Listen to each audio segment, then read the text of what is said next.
Was اور نصیحتیں، لفظ لفظ حکمتیں، ابر علم و آگہی سے برستی بارشیں، شرع کے امور سے، دین کے شعور سے، قلب و ذہن جگمگاتے ہیں سچ کے نور سے۔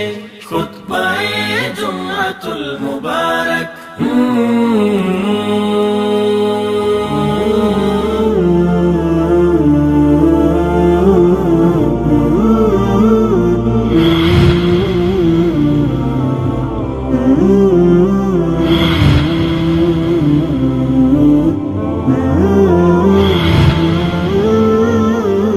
السلام علیکم ورحمۃ اللہ وبرکاتہ۔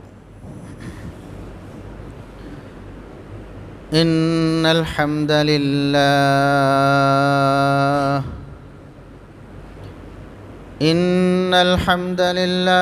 نحمده ونستعینه ونستغفره ونعوذ باللہ من شرور انفسنا وسیئات اعمالنا، من يهده الله فلا مضل له ومن يضلل فلا هادي له، أشهد أن لا إله إلا الله وحده لا شريك له، وأشهد أن محمدًا عبده ورسوله۔ اللهم صل على محمد وعلى آل محمد كما صليت على إبراهيم وعلى آل إبراهيم إنك حميد مجيد۔ اللهم بارك على محمد وعلى آل محمد كما باركت على إبراهيم وعلى آل إبراهيم إنك حميد مجيد۔ أما بعد، فيا أيها الناس، ألا إن خير الحديث كتاب الله، وخير الهدي هدي محمد صلى الله عليه وسلم، وشر الأمور محدثاتها، وكل محدثة بدعة، وكل بدعة ضلالة۔ أعوذ بالله السميع العليم من الشيطان الرجيم، من همزه ونفخه ونفثه، بسم الله الرحمن الرحيم۔ يا أيها الذين آمنوا اتقوا الله وقولوا قولا سديدا، يصلح لكم أعمالكم ويغفر لكم ذنوبكم، ومن يطع الله ورسوله فقد فاز فوزا عظيما۔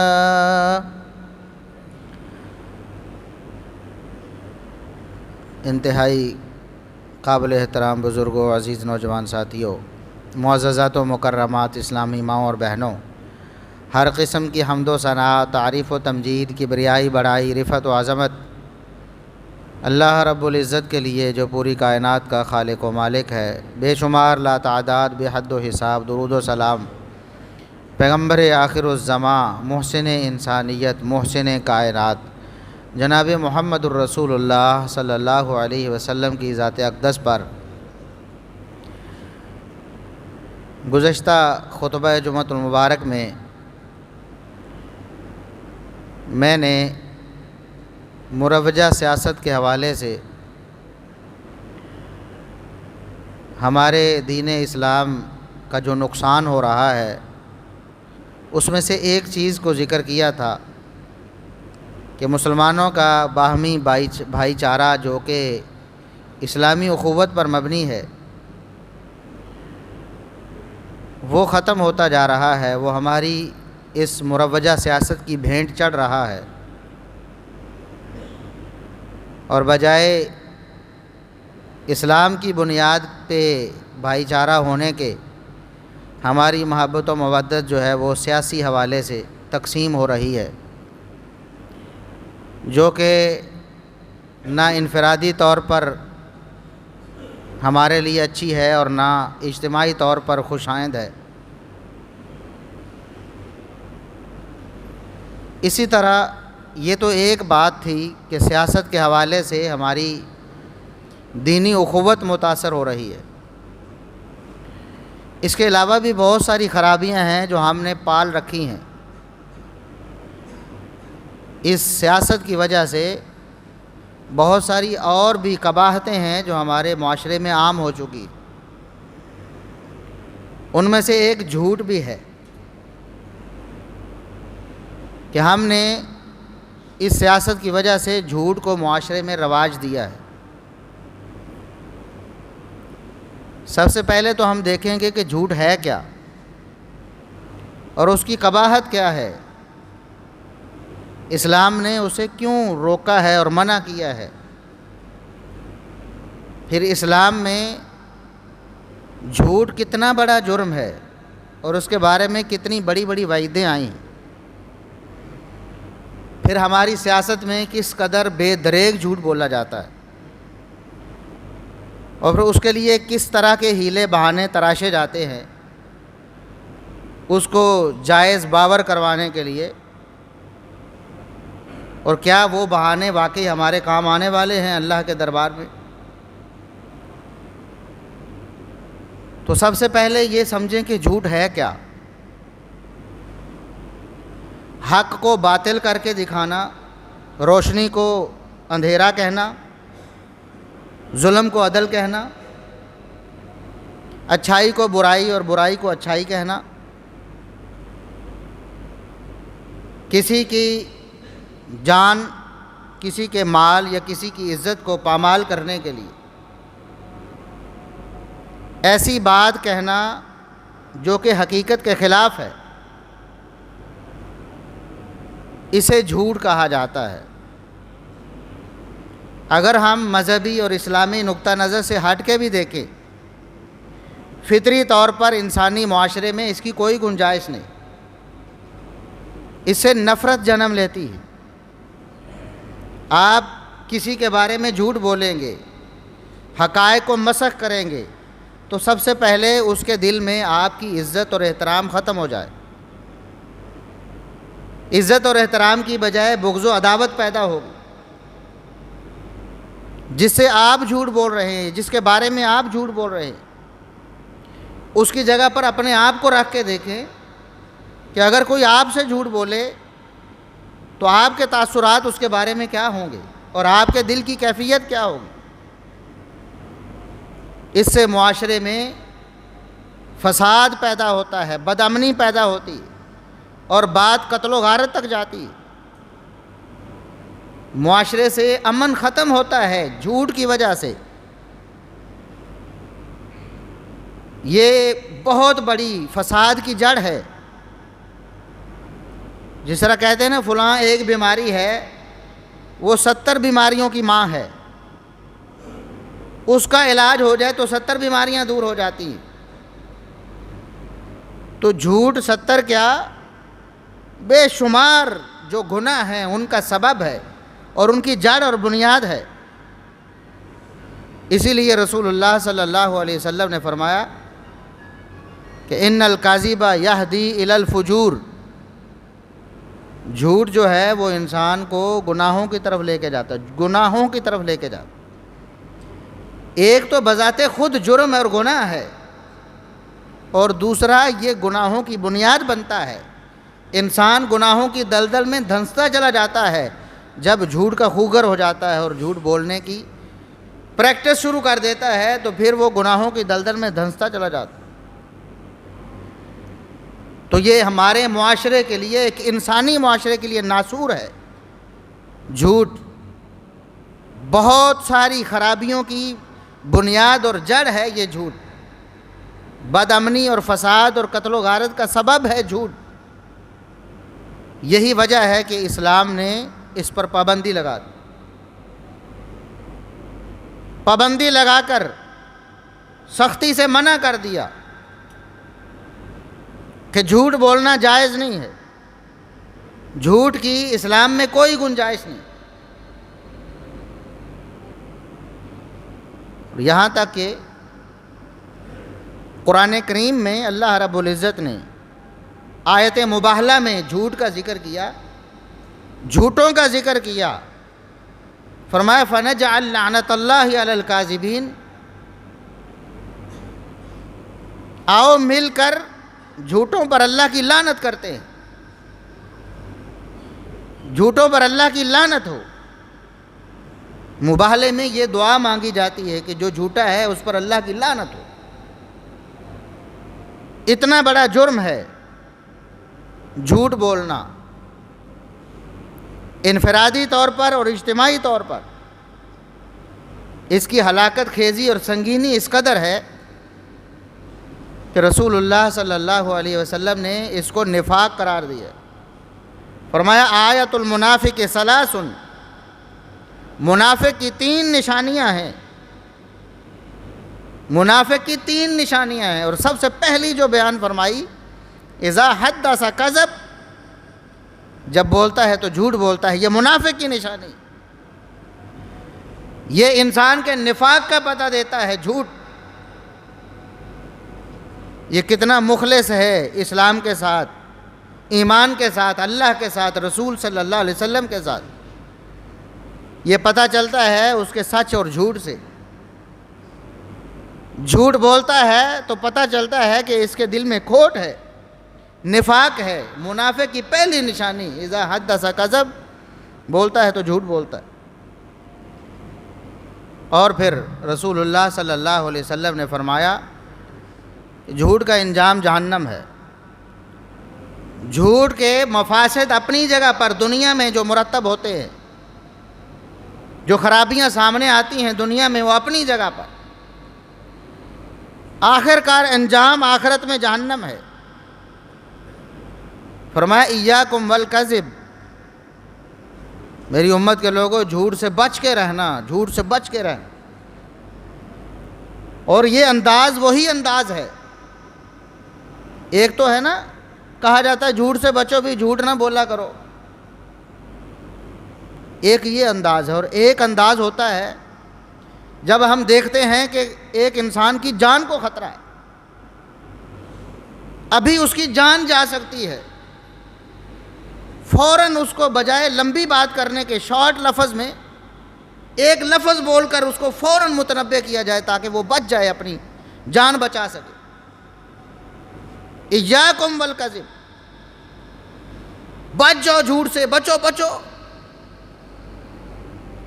جس طرح ہم کہتے ہیں دیکھو سانپ سانپ سانپ، یعنی اپنے آپ کو بچاؤ، ہٹ جاؤ، پیچھے ہٹ جاؤ، تمہیں نقصان نہ پہنچا دے۔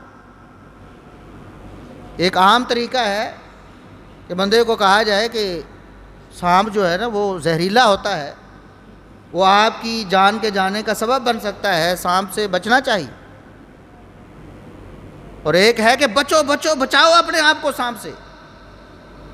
یہ انداز اللہ رب العزت نے اختیار کیا ہے، یعنی مبالغے کی حد تک سختی سے منع کر دیا کہ یہ ہلاکت ہے، فوراً اپنے آپ کو بچا لو، جھوٹ سے بچا لو اپنے آپ کو۔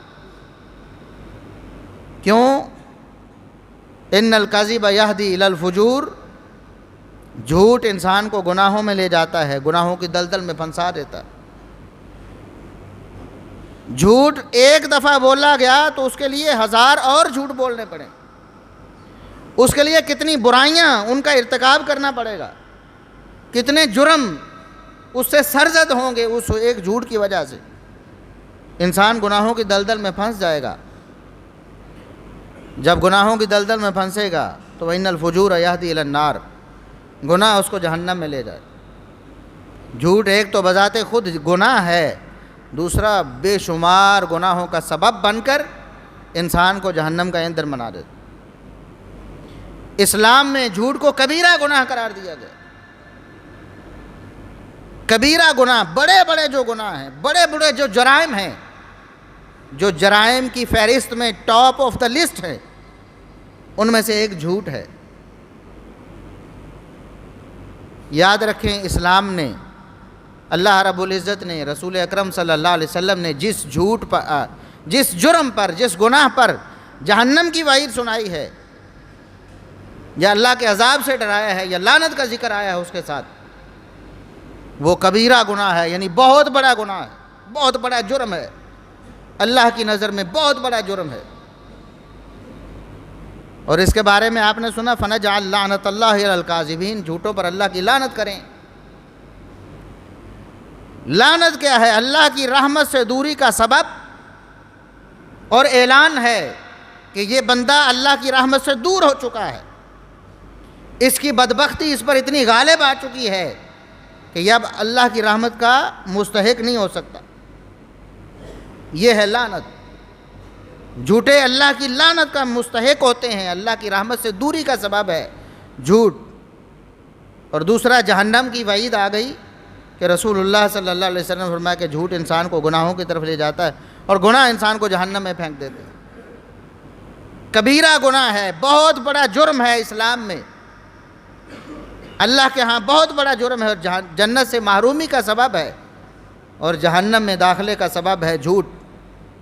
اس لیے اس کو ہلکا نہ سمجھیں، جھوٹ کو معمولی نہ سمجھیں کہ ہم معمولی سمجھ کر ہمارے ہاں روٹین بن گئی ہے، روٹین ہو گئی ہے جھوٹ بولنے کی، عادت ہو گئی ہے جھوٹ بولنے کی، بات بات پہ جھوٹ بولے جاتے، پرواہ ہی نہیں۔ ایک مسلمان اور مومن جب اس سے گناہ ہوتا ہے، معمولی سا چھوٹا گناہ ہو جاتا ہے جس کو صغیرہ گناہ کہتے، وہ بھی ہو جاتا ہے نا، وہ پریشان ہو جاتا ہے، اس کو ایسے لگتا ہے کہ میں برباد ہو جاؤں گا، میرے اوپر اللہ کا عذاب آ جائے گا، میں نے اپنے رب کو ناراض کر دیا ہے، میں نے اللہ کے عذاب کو دعوت دے دی ہے۔ ایسے لگتا ہے گویا ایک پہاڑ ہے جو میرے اوپر گرنے ہی والا ہے، میں اپنے آپ کو اس سے بچا لوں۔ معمولی جرم ہوتا ہے، صغیرہ گناہ ہوتا ہے، تب بھی دوڑتا ہے اللہ کی مغفرت کی طرف، توبہ کی طرف، معافی مانگتا ہے اللہ رب العزت سے۔ ہر گناہ کی ایک نحوست ہوتی ہے، بلکہ کئی گناہوں کی بڑی بڑی زیادہ نحوستیں ہوتی ہیں جو دنیا میں بھی اس کو برباد کرتی ہیں اور آخرت میں بھی اس کے جہنم میں جانے کا سبب بنتی، دنیا میں بھی اس کی رسوائی کا سبب بنتی، دنیا میں بھی اس کے نقصان کا سبب بنتی ہیں، اور آخرت میں بھی اس کے نقصان کا سبب بنتی۔ وہ اس نحوست سے ڈرتا ہے۔ اسی لیے صبح و شام کے جو اذکار ہیں ان میں ایک سید الاستغفار ہے کہ رسول اللہ صلی اللہ علیہ وسلم نے تلقین کی ہے کہ صبح و شام اس کو پڑھا جائے۔ اگر شام کو پڑھے گا، صبح ہونے سے پہلے پہلے فوت ہو گیا اسی رات، تو رسول اللہ صلی اللہ علیہ وسلم فرماتے ہیں اسلام پہ، ایمان پہ فوت ہوگا، فطرت پہ فوت ہوگا۔ اور اگر صبح پڑھا ہے، شام سے پہلے پہلے فوت ہو جاتا ہے، اسلام، ایمان اور فطرت پہ فوت ہوگا۔ اس کے الفاظ میں سے ایک لفظ ہے، دعاؤں میں سے ایک دعا ہے اس میں، اللہم انت ربی لا الہ الا انت خلقتنی وانا عبدک وانا علی عہدک ووعدک ما استطعت اعوذ بک من شر ما صنعت۔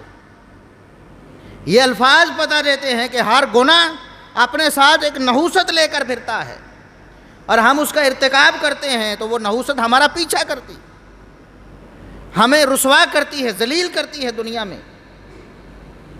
اعوذ بک من شر ما صنعت، بندہ دعا کرتا ہے صبح و شام، اے اللہ جو میں گناہ کر چکا ہوں ان کی نحوست سے مجھے بچا لے، ان کے برے انجام سے مجھے بچا لے، اس کے برے اثرات سے مجھے بچا لے۔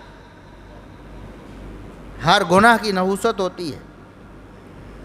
تو جھوٹ جو بہت بڑا جرم ہے، اس کی کتنی بڑی نحوست ہوگی. اور ایک مسلمان اور ایک مومن کیسے برداشت کر لیتا ہے کہ صبح و شام جھوٹ بول رہا ہے, بات بات پہ جھوٹ بول رہا ہے, عادت بنائی ہے جھوٹ بولنے کی, اور پھر وہ سمجھتا ہے کہ میں کامیاب و کامران ہو جاؤں گا, میں بڑا عاشق رسول ہوں, میں بڑا اہل سنت اور میں بڑا اہل حدیث ہوں, مجھے تو کوئی چیز نقصان نہیں پہنچا سکتی. مومن جب اس سے گناہ سرزد ہو جاتا ہے, چھوٹا گناہ, بڑا نہیں, یہ جو الخبائث ہے, بڑا جرم ہے نا جھوٹ, اس کی بات نہیں, چھوٹا سا جرم اس سے ہوتا ہے جو صغیرہ گناہ ہے, تب وہ تڑپ اٹھتا ہے.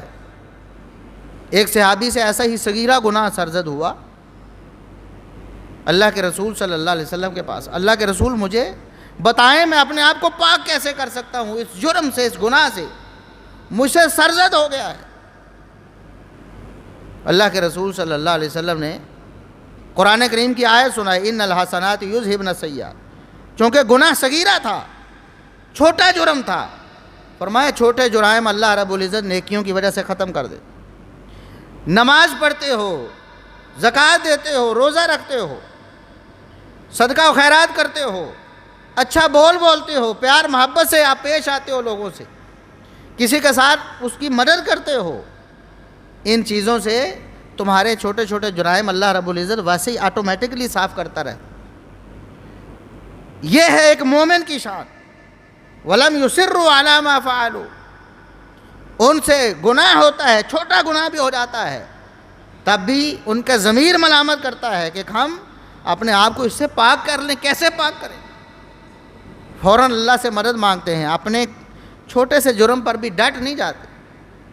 اور ایک ہم ہے کہ بڑے بڑے جرائم ہیں, بڑے بڑے جرائم کی جڑ اور بنیاد ہے جھوٹ, اس پر ہم استقامت اختیار کیے ہوئے ہیں, ہم اس جھوٹ کو چھوڑنے کے لیے تیار نہیں. اس لیے بہت بڑا جرم, اور اس کی سنگینی کتنی زیادہ ہے. اللہ رب العزت نے فرمایا ایمان والو اللہ سے ڈرو, ہمیشہ سیدھی اور کھری بات کرو, ہمیشہ سیدھی اور کھری بات کرو. یصلح لکم اعمالکم, اللہ رب العزت تمہارے تمام کام درست کر دے.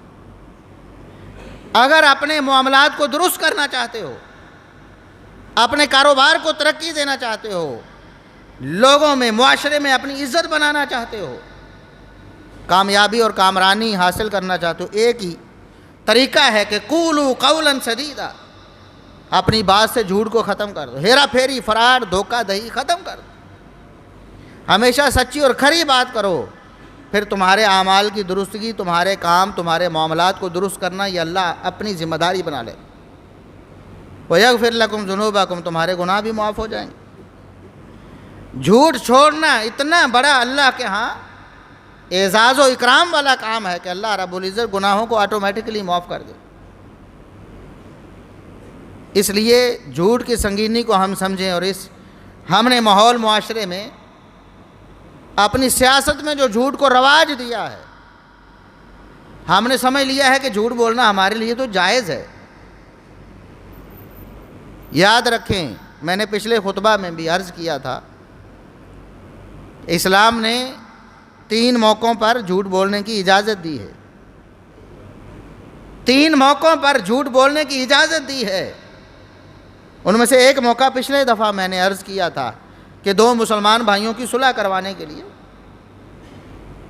آپ ایسی بات کہہ سکتے ہیں جو فی الواقع نہیں ہوئی, تاکہ ان کے مابین محبت و مودت پیدا ہو, ان کی لڑائی جھگڑا ختم ہو جائے, وہ دونوں بھائی بھائی بن جائیں.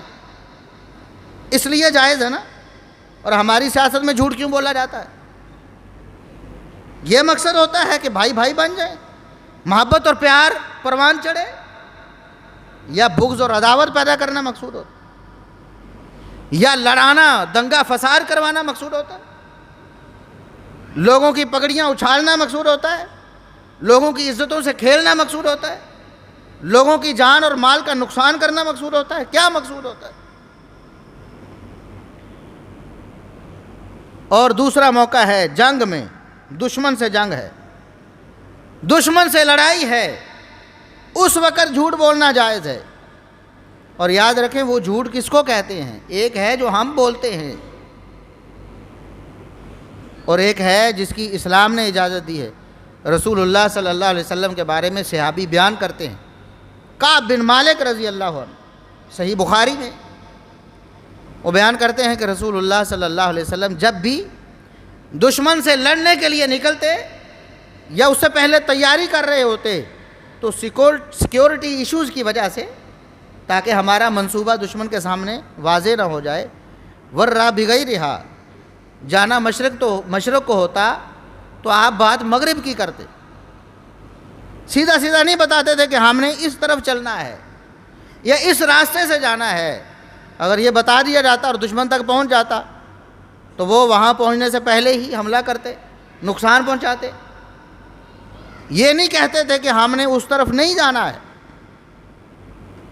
اس کا طریقہ یہ بھی ہو سکتا ہے کہ ہم نے مشرق کی طرف سے نکلنا ہے، مشرق کی طرف نکلنا ہے، جانا مغرب کو ہے تو مشرق کی طرف تھوڑا سا نکلے اور راستہ بدل کر مغرب کو چلے۔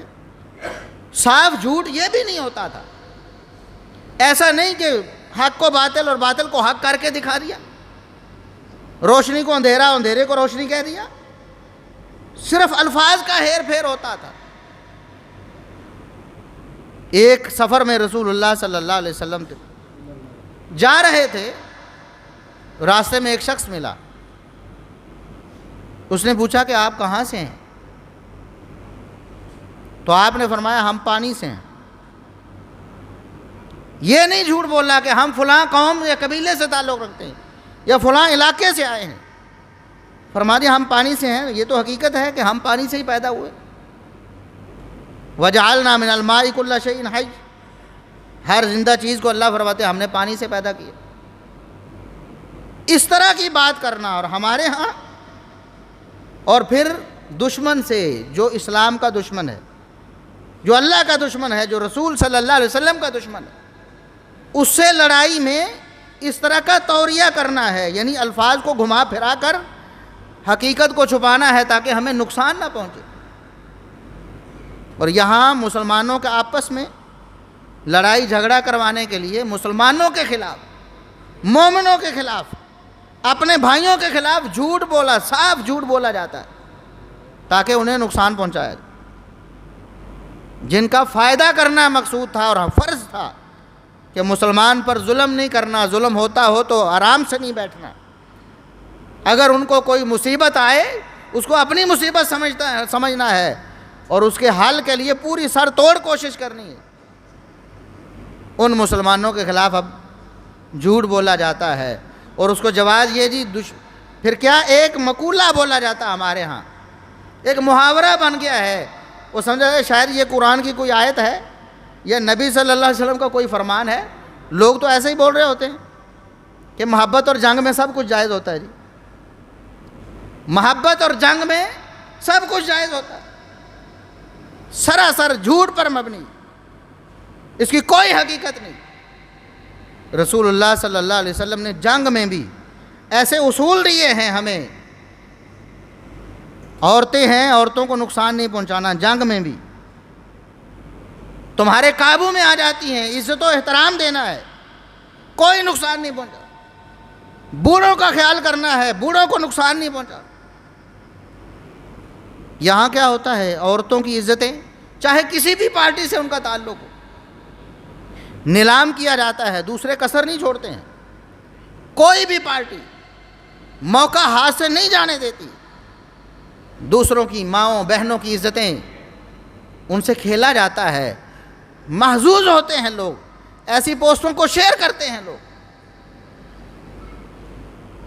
جھوٹی پوسٹیں بنائی جاتی ہیں، ایڈٹ کر کے جھوٹی تصویریں بنائی جاتی ہیں، جھوٹی تصویریں بنا کر جھوٹا پروپیگنڈا کیا جاتا ہے،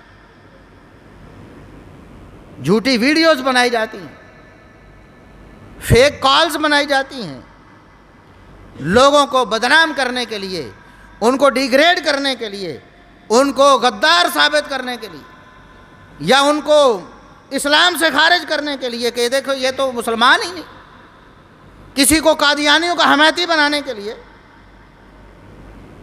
جو بھی کسی کے پاس موقع بنتا ہے اس سے فائدہ اٹھاتا۔ جھوٹی کمپینز چلتی ہیں سوشل میڈیا پہ، ہیش ٹیگز کے ساتھ عزتوں کو نیلام کیا جاتا ہے، الزامات بہتانات لگائے جاتے ہیں۔ اور پھر سیاسی پارٹیاں جھوٹے وعدے کرتی ہیں، جھوٹے خواب دلاتی ہیں، ہم اقتدار میں آ کر ہمیں ووٹ دو، ہم یہ کر دیں گے، ہم وہ کر دیں گے، دودھ اور شہد کی نہریں بہا دیں گے، ہم ملک کو ترقی کی راہ پر گامزن کر دیں گے، ہم روپے کو مضبوط کر دیں گے، ہم مہنگائی میں کمی کر دیں گے۔ حالانکہ پتہ ہوتا ہے کہ ہمارے پاس ایسا کوئی فارمولہ نہیں، پتہ ہوتا ہے ہمارے پاس ایسے افراد بھی نہیں ہیں جو اس لائق اور قابل ہوں کہ ملک کو کرائسس سے نکالیں، لیکن جھوٹ بولتے ہیں، جھوٹے وعدے کرتے ہیں، جھوٹے خواب دلاتے ہیں، سبز باغ دکھا کر صرف ووٹ حاصل کر، اور ووٹ لینے کے بعد پھر کسی وعدے کو پورا نہیں کرتے ہیں، اپنے عہد و پیمان بھول جاتے ہیں۔ اور ایک ہمارے ہاں بات مشہور ہوگی، یہ تو سیاسی بیان ہے، یعنی کہ سیاست میں کچھ بھی کرو، جھوٹ بولنے کو جائز کرنے کے لیے سیاست میں بھی یہ قرآن حدیث چھوڑی، یہ تو سیاسی بیان ہے۔ وعدہ کیا تھا نا، وعدہ پورا نہیں ہوا تو یہ تو سیاسی بیان تھا جی۔ لیکن بندو جھوٹ اتنا بڑا جرم ہے، جھوٹ ہلاکت ہے، جھوٹ تباہی ہے، کہتے ہیں جی ہم نے تو سیاسی بیان دیا تھا۔ کیا سیاسی بیان اس میں جھوٹ جائز ہو جاتا ہے کہ آپ جو مرضی بولیں؟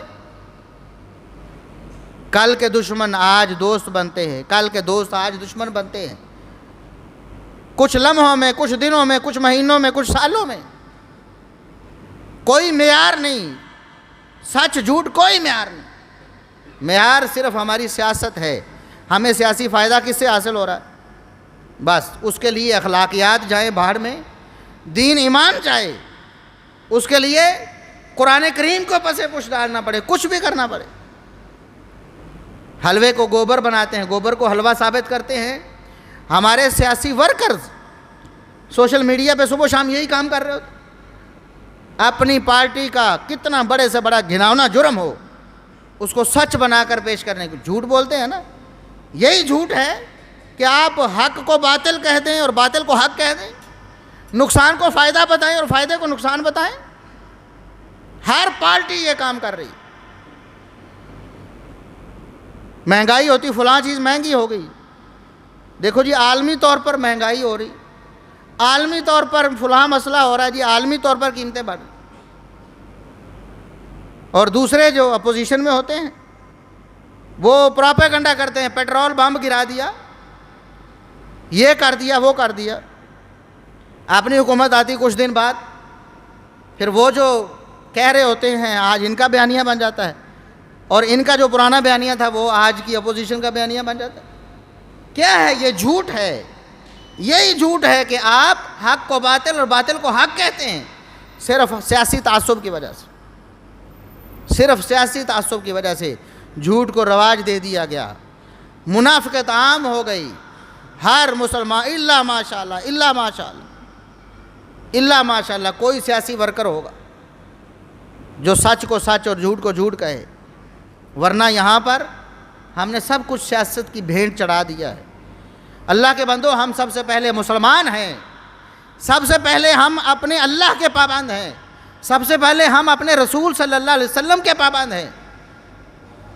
ہم نے اللہ اور اس کے رسول صلی اللہ علیہ وسلم کے تمام عہد و پیمان چھوڑ دیے، توڑ دیے ہیں تمام عہد و پیمان، اور ہمیں صرف اپنا سیاسی عہد و پیمان یاد ہے کہ میں فلاں سیاسی پارٹی کا ورکر ہوں، لہٰذا میں نے ان کا دفاع کرنا ہے، ہر جھوٹی بات پہ، ہر غلط بات پہ ان کا دفاع کر۔ یہ جھوٹ ہے، جھوٹے الزامات لگتے ہیں، جھوٹے بہتان لگتے ہیں، اس سے لوگوں کی جانیں بھی جاتی ہیں، لوگوں کے مال بھی جاتے ہیں، لوگوں کی عزتیں بھی ختم ہوتی ہیں، ہمیں کوئی پرواہ نہیں، جھوٹ بولے چلے جاتے۔ اتنا بڑا جرم ہے جھوٹ۔ یا ایھا النبی اذا جاءک المؤمنات یبایعن، اے نبی جب آپ کے پاس مومن عورتیں بیعت کرنے کے لیے آئیں کہ ہم مسلمان ہونا چاہتی ہیں، ہم کافروں سے آئی ہیں بھاگ کے، ہم اسلام کی آغوش میں آنا چاہتی ہیں، مسلمان ہونا چاہتی ہیں، تو اے نبی پہلے ان سے عہد و پیمان لو، ان سے وعدہ لو کہ یہ جرم تم نے نہیں کرنے، چھوڑنے ہوں گے، تب تم اسلام کے حلقے میں داخل ہو سکتی ہو۔ اور اگر یہ نہیں کر سکتی تو پھر مسلمان ہونے کا کوئی فائدہ نہیں. پھر ادھر اور ادھر کیا فرق ہے؟ پھر اپنا دین بدلنے کی ضرورت کیا ہے؟ شرک نہیں کرنا، زنا نہیں کرنا، چوری نہیں کرنی، اور ساتھ میں وَلَا يَأْتِينَ بِبُهْتَانٍ يَفْتَرِينَهُ بَيْنَ أَيْدِيهِنَّ وَأَرْجُلِهِنَّ. بہتان نہیں باندھنا، کسی کو بدنام کرنے کے لیے جھوٹ نہیں بولنا. یہ شرط ہے مسلمان ہونے کے لیے. پہلے یہ شرط لگائی ہے کہ اگر اس کا اقرار کرتی ہو تو پھر بیعت کر لو، پھر اسلام میں داخل ہو جاؤ، ورنہ کوئی ضرورت نہیں. اب بتاؤ اگر اس وقت کوئی عورت کہتی کہ اللہ کے رسول میں ساری باتیں مانتی ہوں لیکن جھوٹ نہیں چھوڑ سکتی، تو اللہ کیا فرماتا ہے؟ اے نبی جب بیعت لینی ہے تو یہ شرط ہے، اس کے بغیر بیعت، اسلام کی بیعت ہی نہیں لینی اگر جھوٹ بولنا ہے. اگر بہتان باندھنا ہے تو اسلام کی بیعت ہی نہیں کرنی. محمد الرسول اللہ صلی اللہ علیہ وسلم اسلام کی بیعت ہی نہیں لیتے جھوٹ نہ چھوڑنے کی وجہ سے. اور ہمارے ہاں ہم نے معیار یہ بنا لیا، جتنا بڑا جھوٹ بولے گا، جتنا بڑا جھوٹ، اتنا بڑا سیاسی ورکر ہوگا، اس کو بڑا عہدہ ملے گا. جتنا زیادہ جھوٹ بولے گا، جتنا جھوٹا پروپیگنڈا زیادہ دوسری پارٹی کے خلاف کرے گا، مسلمانوں کے خلاف، مومنوں کے خلاف، بھائیوں کے خلاف، جتنا بڑا جھوٹا ہوگا اتنا بڑا عہدہ ملے گا. اس کو وزیر اطلاعات بنایا جائے گا، وزیر نشریات بنایا جائے گا. کیوں؟ اس کے پاس ہنر زیادہ ہے، وہ زیادہ منہ پھٹ ہے، وہ زیادہ زبان دراز ہے، وہ زیادہ لوگوں کی عزتوں سے کھیل سکتا ہے، اس لیے اس کو بڑا عہدہ ملے گا. یہ ہمارا سیاسی معیار ہے. اللہ کے لیے اپنے آپ کو اس جھوٹی سیاست سے باہر نکال. پچھلے خطبے میں عرض کر چکا ہوں، سیاسی رجحان ہو سکتا ہے، ہر شخص کا ہو سکتا ہے، کوئی زور زبردستی نہیں. سیاسی رجحان آپ رکھ سکتے ہیں، لیکن اللہ کے لیے اس سیاست کی بھینٹ اپنے اسلام کو، اپنے دین کو، اپنے ایمان کو نہ چڑھائیں، اخلاقیات کو نہ چڑھائیں، اپنی جنت اس پر قربان نہ کریں، رسول اللہ صلی اللہ علیہ وسلم کی محبت کو اس پر قربان نہ کریں، اسلامی محبت و مودت کو اس پر قربان نہ کریں، اللہ کی رضامندی کو اس پر قربان نہ کریں. اللہ کو ناراض کر کے اگر آپ کو سیاسی فائدہ یا عہدہ حاصل بھی کر لیں گے، کیا فائدہ ہوگا؟ خاسرت دنیا والآخرہ، دنیا کا بھی نقصان ہے، آخرت کا بھی نقصان. دنیا میں بھی ذلت و رسوائی مقدر. اور آج ہم دیکھ نہیں رہے جو بھی حکومت جاتی ہے بہت بری ہوتی ہے، آتی ہے تو اس سے بری ہوتی ہے، اگلی آتی ہے تو اس سے بری ہوتی ہے. بار بار تجربات کیے، بار بار تجربات عوام نے بھی کیے، اداروں نے بھی کیے، کوشش کی بدل کے کہ کسی طریقے سے ہمارے ملک کی خوشحالی ہو جائے. عوام بھی کہتی چلو اس پارٹی کو پہلے آزمایا تھا، آج اس کو آزماتے. ادارے بھی مداخلت کرتے ہیں، کوشش کرتے ہیں، ہو سکتا ہے ان کی سوچ کتنی اچھی ہو، لیکن ناکامی ہمارا مقدر بنتی ہے. کیوں؟ ہم نے دین کو، اسلام کو، ہم نے اخلاقیات کو اس جھوٹی سیاست پہ قربان کیا. جب تک ہم دین کو اولویت نہیں دیتے، ہم اللہ اور اس کے رسول صلی اللہ علیہ وسلم کے وفادار سب سے بڑھ کر نہیں بنتے، اس وقت تک ہمیں نہ چین مل سکتا ہے، نہ امن مل سکتا ہے، نہ ہمیں خوشحالی مل سکتی ہے، نہ ترقی مل سکتی. اللہ سے دعا ہے کہ اللہ رب العزت ہمیں ہر لمحے اور پوری زندگی سچ پر استقامت اختیار کرنے کی توفیق عطا فرمائے. اللہ رب العزت جھوٹ کی جو قباحتیں ہیں اور ضلالتیں ہیں، اللہ رب العزت ہمیں اس سے محفوظ رکھے. وآخر دعوانا ان الحمد للہ رب العالمین.